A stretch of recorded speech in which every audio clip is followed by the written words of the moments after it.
Oh, I can't hear the music. Oh. Dancing. Hi, and welcome to another episode of DawnCast. My name is Catherine Ngo.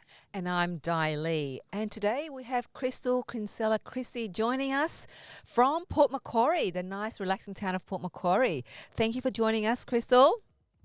Thanks for having me. Yeah, look, I think it's in terms of, what's happening out there in society at the moment. And I notice you're such a great advocate for, the Indigenous community in terms of business.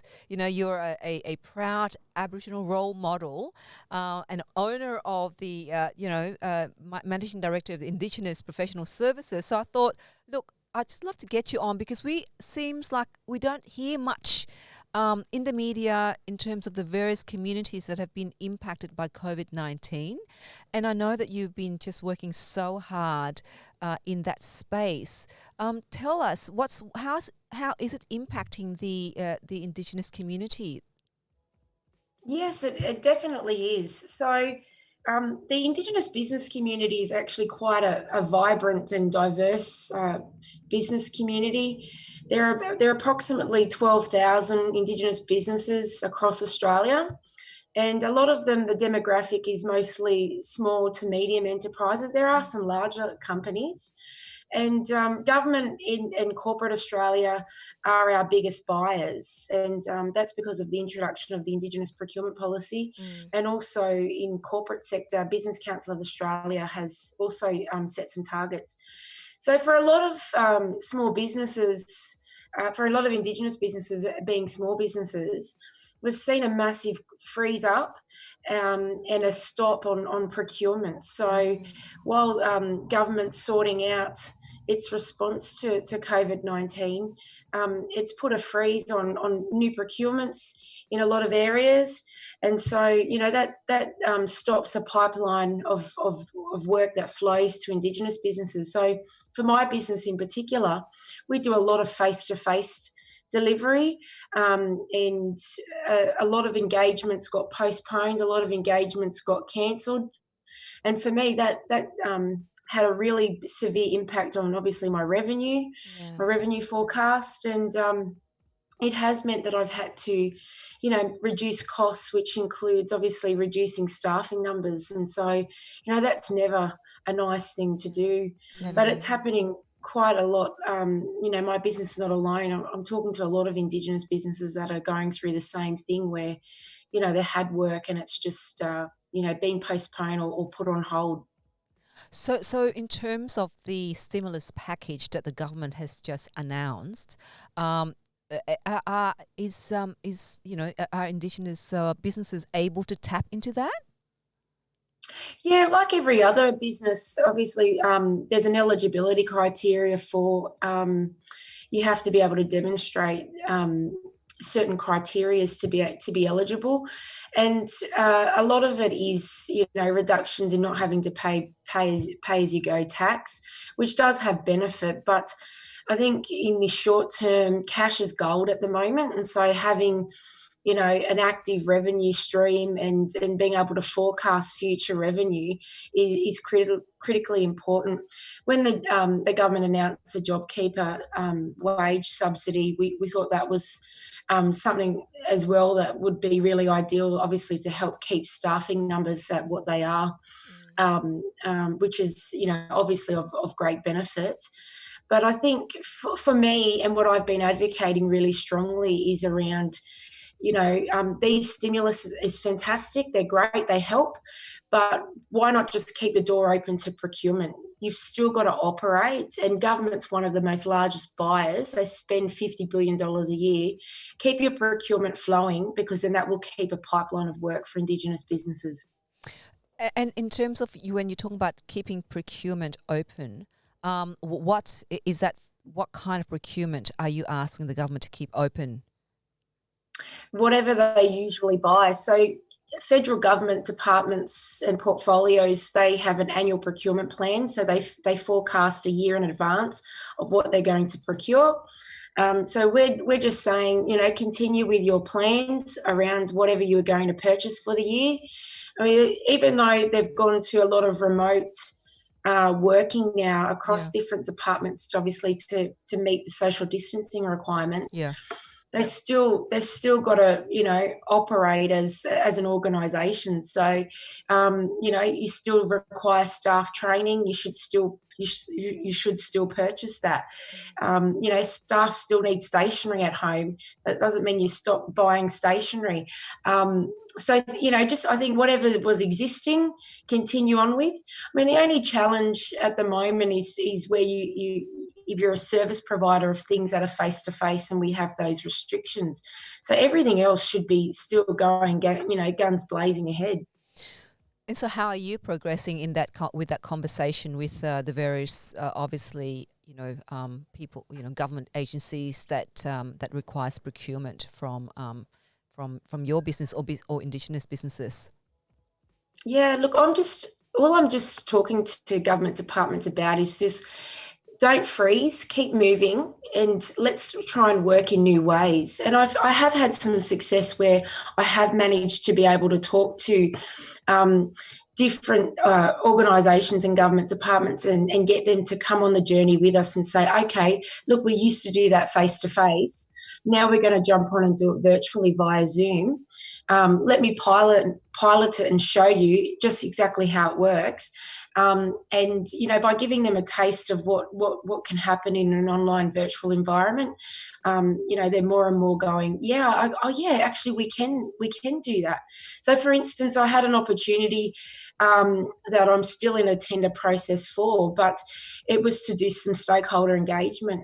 And initially this particular potential client said to me, look, I think we're going to freeze this procurement. You can't do stakeholder engagement with the current restrictions. And I argued back and I said, well, actually, it depends on how you're looking at it.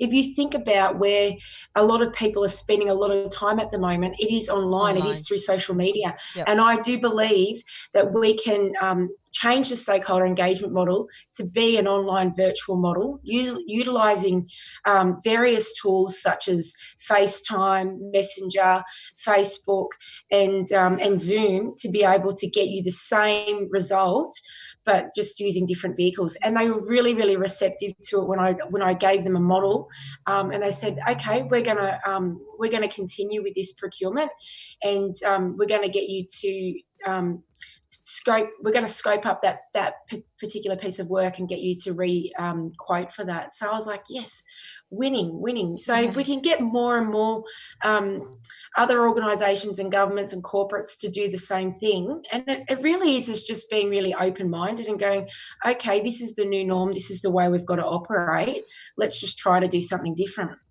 Do you find governments have the most pushback to this new way of working, or do you find it consistently with some of the other industries that you're working with at the moment? Yeah, I think some are more receptive than others, and I think it just depends on how much they're using technology internally and whether they're sort of very a traditional orientated organisation or department, or whether they're not. So, I think there's a lot of fear that it has existed. If you think from a workplace perspective around, people responses to people working from home, it's always been, do we trust people enough? Are they going to be productive? And now we're forced into this scenario. We're forced into this scenario. And I think what I believe will come through more and more is people are actually quite productive once they've got a set routine around working from home and they've adjusted to that. So, I do feel that some departments are very more receptive, and others are like they're still trying to get their head around what it could look like and what it can mean. I mean, that's the future of work now, isn't it? It looks like everybody will have to be online. Everybody will have to utilize technology. Really. That's right. 100%. If you don't move with the times. Think this is I think it's the new norm. I don't actually believe we'll ever go back to post-COVID-19 the way we were exactly. I think what we'll continue to see now is an evolution of more people working from home and more online and virtual delivery of a whole range of products and services.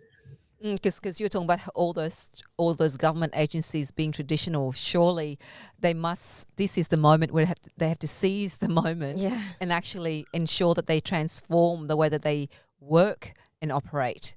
In the next few months, really. There's this urgency, don't you think? Yeah, and at the end of this, they're going to be like, well, this isn't as scary as we thought. The rest of the world went through this journey as well.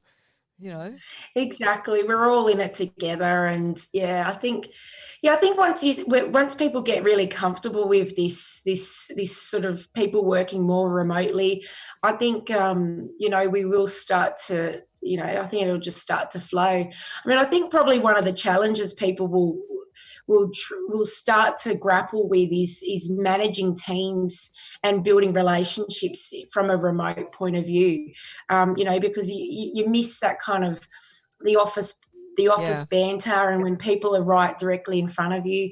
I think getting used to setting up sort of systems and ways of working so that you're keeping lines of communication open and still having visibility. And the dynamics as well. The dynamics of engagement. In terms of human. Definitely.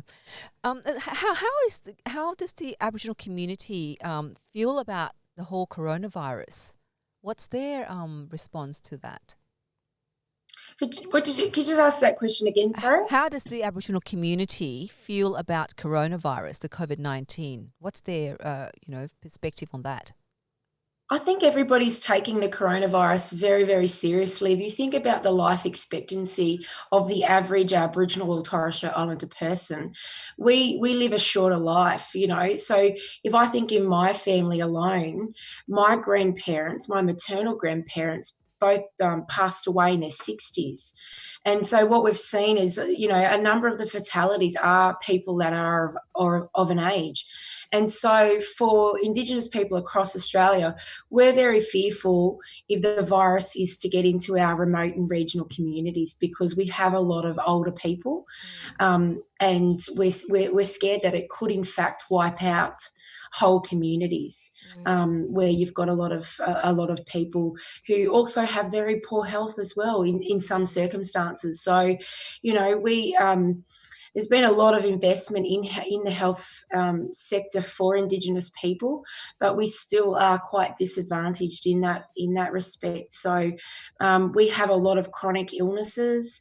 There's lots of kidney failure, diabetes, heart problems, asthma, all of those. And so, you add another layer of a virus like this that causes such respiratory issues, we're even more susceptible to experience fatalities around it.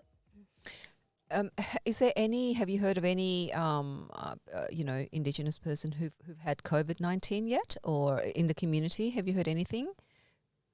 Yeah, I have. There are a couple of Aboriginal people that are on Twitter that I have seen that had been overseas, right, and they came back and they did test positive, and I've been just sort of following their journey. Apparently, they were on the same plane as Peter Dutton, coming back from the US, so that's pretty interesting. But yeah, I've only heard of those two particular cases. I haven't heard of anybody else at this point. I mean, even in my local community, Port Macquarie, the number of cases here has been rising quite rapidly, and it has been a little bit scary, because we are a small community, and to have 30 cases here in just the local community, if you put that into contrast against other places, that's pretty high. Yeah, it does feel quite high. So how are you looking after yourself amongst all of this? Because I'm sure it's quite a triggering time. So how are you looking after yourself and your family? Like, you've got a young 18-month-old son, and he's still quite young. So how are you looking after yourself? To me, routine is gold. And so for me, it's just about managing a routine. So I've got my daughter that's has been off school for 4 weeks. being homeschooled here, working everything online. My baby is still going to childcare, and his childcare centre only has a few children that are still attending, and so he's still attending because I have to run a business and I can't. I was going to say, how do you tried manage to it? have him at home for a whole week, and it didn't go very well. So I put him in. And so luckily, the childcare centre actually had more available places because so many people pulled their kids out. So I was very lucky around that. But look, mental health for me is something that's really important, and I am very fearful around my family and my friends in the broader community around people's mental health at this time. Absolutely. I go down to the beach once a day, 30 minutes every day down to the beach, and that's just to go for a walk and really ground myself, get fresh air. I get up, I do a routine. I've hired gym equipment from my gym, so I do a gym workout in the morning. That's good. With YouTube on. And and I sort of make sure that I've got some parameters around my work as well. So I stop for breaks. I'm not trying to work after hours, but try and fit it into set hours that work around the kids and their needs as well. And just staying in contact with people. I can't. I've had so many video calls with people that ordinarily we would just text, and I think because everybody's feeling it, so I've got some my family and friends in Sydney and also nationally, and I'm just FaceTiming people. I'm using Zoom, I'm on Messenger for video calls, and just staying in contact even more. I was one of those really bad people that I travel a lot, and and when you're in front of people, I'm doing lots of training and public speaking. You do get really tired because you're giving yourself all day, and so I'd be one of those people that would be a bit of a hermit at night. I don't answer my phone. I just text people and really poor communicator. But now I've found I'm really out there, just trying to keep tabs on everybody, and I'm really quite enjoying the check-ins, the video chats, and just seeing people's faces, because I'm not out and about, and I'm not traveling, and I took 133 flights last year. Oh my And I was away from home for 74 nights. And Oh. before COVID hit, I'd actually been on 33 flights this year. So Oh my goodness. it has 100% grounded me, and made me really think about how important that communication is. And I think that I can't change now that I'm more actively communicating with my family and friends. Yeah, so finding that, are you finding time to reflect as well? I mean, like you said, you've been on the plane, obviously having your life, flying from one place to another, advocating continuously. For somebody like that, I just actually did a post this morning. For somebody who's constantly on the move, to suddenly be forced to be grounded and not move, how did you deal with that initially? Like emotionally, mentally, how did you deal with that? I think the first week felt like a real, I don't know, a real bit of a blur. So actually, it's really funny, because when I came home from traveling, I'd been to Cairns, Adelaide, and Sydney, all in the case of 1 week, and I come back and I actually fell sick, and my daughter was sick, my son was sick, so we're all sick. So I had a week of really down, being unwell, and then the next week the reality really sunk in, and I think it felt like a bit of a blur. I was like, oh, what's going on? And then last week I really went, actually I need to get a really established routine. And so I'm only early in the piece, but just putting in some good parameters and setting up the routine. I love structure. I thrive with structure.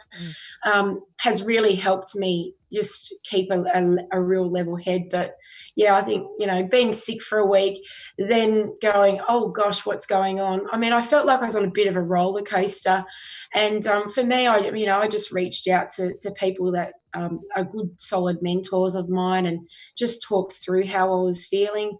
And I've been really busy. Like that, I think that's really so. helped as well. Yeah. And just doing odd jobs around the house. Like I've had painting I needed to do, and I spent some time doing some painting. And I rearranged my pantry. I rearranged my wardrobe. Did you do the Marie Kondo? The Marie Kondo. But all these little things that you just take for granted because you never have any time. Yeah, that's so true, because over the weekend I was like, I feel like doing weeding today.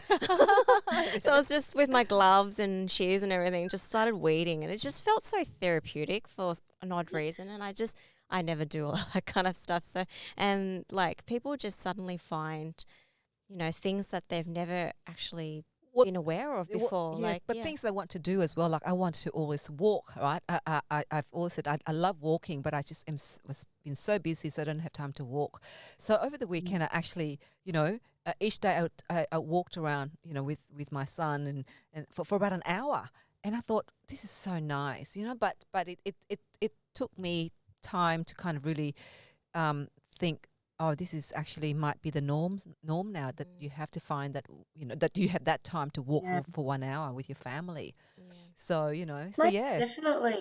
Yeah. And I think it is, we get so busy and we just take for granted. But I think for me, it has forced me to reflect on how I operate and, having that balance between work and the family and being at home more often now, all the time, basically. Just, literally, I realise some of the things that I've missed. Well, this time of just sitting down and helping my daughter with some homework, or,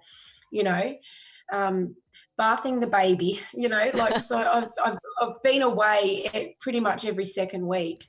I've been doing this for so long now. My business turns 5 this year. So congratulations.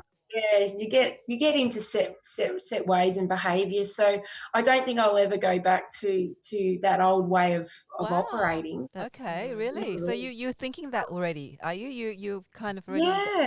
Wow. Okay. I honestly haven't missed the travel. The travel used to really disrupt my routine, my routine of my eating, and my sleep, being in different hotels constantly and just having really long days. So, I'd have really exhausting long days and just sort of my fitness routine. So, now that I'm in the same place and being able to do the same things all the time, I really appreciate that. Whereas my life is just hectic, take the clothes out of the suitcase, wash them and put them back in. Yeah. So are you going to pivot? Do you see your business pivoting in any way? Yeah, we already have. We had to very quickly if we wanted to hold on to some contracts that we had. So we were really fortunate that 2 of our largest contracts, we talked to our clients immediately and they let us take both services directly to a virtual environment. So we're using Zoom to deliver those. They're both business advisory services that we do for small businesses and Indigenous businesses. And so we're just delivering them completely virtually now. So we're just in a process of bringing the rest of our client base online to do everything virtual. We've got to run some pilots, and it all seems to be smooth sailing around that. Oh, great! Congratulations. Yeah. Look, I know that we've got a time frame here because obviously I know that your little bub is going to wake up soon. Any advice and tips for small business? I mean, we're about diversity and inclusion. That's what our content is about, and it's about providing insights into people from diverse backgrounds who are actually similarly on that journey of trying to really assess about their business. What are some of the tips and advice you can give people? Yeah, I think just realizing you're not alone in this process, and I think it's probably useful to seek out the advice with a mentor or coach during this time to have a sounding board to talk through. I think everybody's got to spend some time looking at their business model and thinking about, what are the opportunities to pivot. I would say that, that's probably key. And I would say to people as well is you've got to pivot fast and fail fast. So if you don't try, you're not going to know. You don't have the time right now to, try and reinvent a whole new business or diversify into new markets so rapidly, but really just thinking about, okay, how am I going to meet my clients' needs? What do I got to do around that? And just go and do it. Like, I think that's probably the best advice. Instantly in a day we went, we've got to go to online. Let's just do it. Let's talk to the client. Let's make it happen. And if and let them trial it. And so that's what we've just what we've been able to do. But just talking to somebody else, I think, really helps. I've been giving free coaching to Indigenous businesses, and I advertised that I'd give 5 free coaching sessions away a week. In the first week, last week, I was totally inundated. I actually gave out more than 5. Wow. But in those conversations, for me, it was really about, just talking through with the person around what their business model looked like, and giving them an action plan of what they needed to do and how they needed to do it. So I think that's probably an imperative, is just to seek out a business coach or a mentor for a sounding board, and check out the eligibility against the government stimulus. Okay. That's good advice. Thank you so much for your time, Kristal. It sounds like you're obviously pivoting very hard and, really working hard there, but it's also finding time for yourself and for your family. We wish you really, good health and stay safe. Stay safe. Healthy and happy. Yeah. And thank you so much for your time today on DawnCast. Thank you. Yeah. Thanks for having me. Yeah, well, I'm sure we'll be in touch down the track and see how you're going with your business. Most definitely. Thank you. So thank you to all for watching DawnCast today. My name is Di Lee. And I'm Cathy Ngo.